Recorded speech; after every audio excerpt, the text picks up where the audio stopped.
नमस्कार, मी अर्चना गावाकडच्या रेसिपी या चॅनलवर तुमचं स्वागत। आज मी तुम्हाला छान अशी फ्लावरची फटाफट बनणारी चटणी दाखवणार आहे। त्यावर पाणी ठेवलेले आहे। यामध्ये फ्लावर टाकायचे, थोडेसे वाफवून घ्यायचे फ्लावर। इथं फक्त खळखळून एक उकळी येऊ द्यायची, गॅसच्यात मोठ ठेवायची। तिथं व्यवस्थित अशी उकळी आलेली आहे, फ्लावर काढून घेऊ।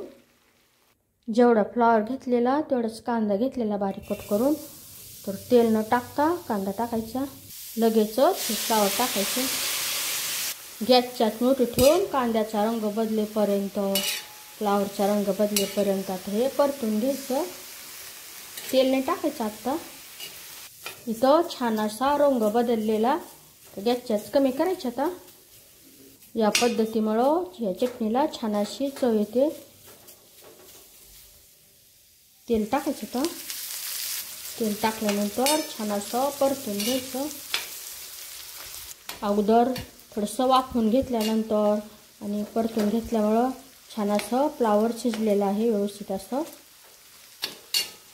पाण्याचा अजिबात वापर करायचा नाही।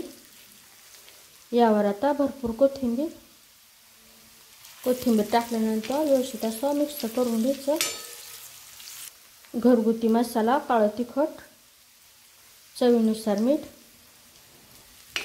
तुम्ही ही चटणी नुसत्या लाल तिखटाची बनवू शकता, जर मसाला नसेल तर तशी छान लागते खायला।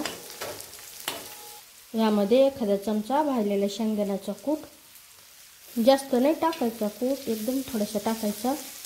व्यवस्थित असं परतून घ्यायचं। गॅस बंद केलेला, चटणी तयार झालेली छान अशी। तर नक्की बनवा। रेसिपी आवडली तर चॅनलला सबस्क्राईब करा। चॅनलवरच्या बाकी रेसिपी जी आवडल्या तर त्यांनाही लाईक करा। आणि छान अशी चटणी नक्की बनवा आणि कशी झाली ते मला कमेंटमध्ये नक्की सांगा।